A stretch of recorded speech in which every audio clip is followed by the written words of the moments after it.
Hey guys, Matt here from Loon Outdoors, and today we're out here on the stream and we're going to talk to you about setting up a nymph rig. As basic as it may seem, it's something that maybe a lot of guys overlook, so we wanted to address and show you guys some key points that we have found that work great. First off, obvious stuff here, floating fly line, maybe a nymph specific line as well, that really kind of helps you with the whole nymphing process. So from the tip of our fly line, we've gone to welded loops now, so we're going to teach you how to build a butt section with loops. My personal favorite butt section material is amnesia, and the reason that I use a section of this line is so that I can mend, but the energy is lost at the tip of the fly line and doesn't transfer through the amnesia, meaning that you can move your fly line, control your drift without moving your bugs. So I'm typically running about a 20 to 30 pound section of amnesia. These happen to both be 30.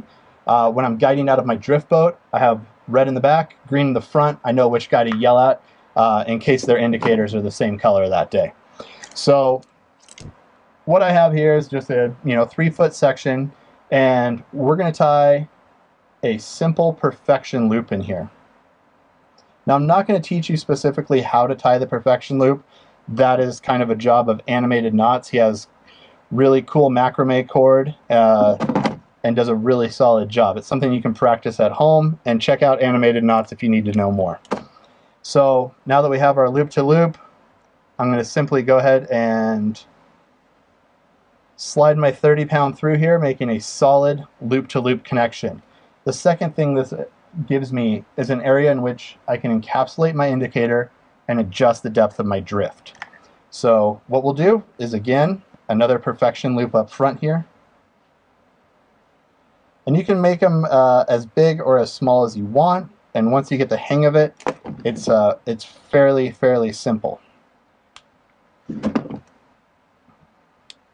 So now that we have our 2 loops attached, we can go ahead and attach our favorite indicator.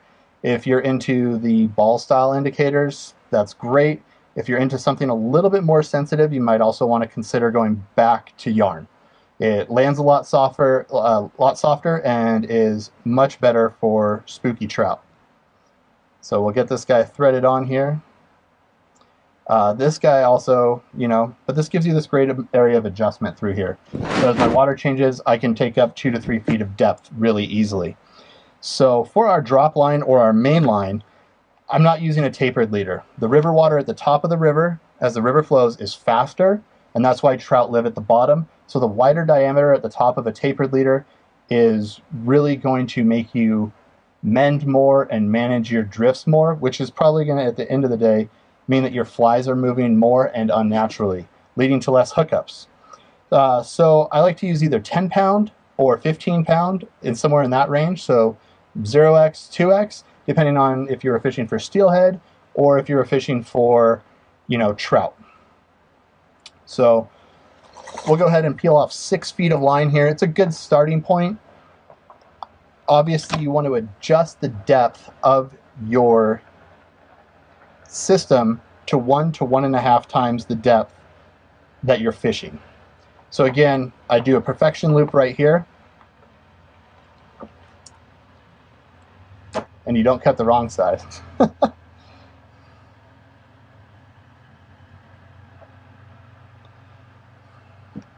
So we'll just do a nice simple perfection loop here. And from there we're going to run right through and do, again, a loop to loop connection. The great thing here is that you don't have to ever, you can adjust the depth of this. If this gets torn up, you're not losing a ton of work. You're just losing a quick knot section here. So at the bottom of this, my favorite personal thing right now is micro swivels. They're something I found in the center pin fishing world, which is a conventional side thing, but I've easily found as a great replacement for a tippet ring, and it allows you to change your nymph rigs really easy. So a lot of times I'll have our rigging foam set up with a ton of different nymph rigs if we're out nymphing for the day, and I can just make one cut and change my nymph rig as fast as I want to. Because I'm using fluorocarbon here for this drop, I am going to use a Palomar knot, and again, check out Animated Knots. They're going to do the best job of up close knot learning, tying. I've trusted my life to that website, from rock climbing to fly fishing, so there we go. So once we have this installed, now we need to make our selection on weights. One of the cool things that we just came out with is our drop system, and our slogan is, we're helping you hit rock bottom. Most of the reason it's a pun on words, and most of our streams out here are covered with rocks on the bottom, unless you're you know, fishing a sandy, you know, some sort of different type of a creek system maybe. So what I have is, so we have black drops, and they also come in a awesome camo color that you can check out here. I'm pretty partial to the camo side of things. I don't know why. It's just me. They're matte finished, so they have very low sheen to them, which also adds in a little bit of texture and grip on your line. So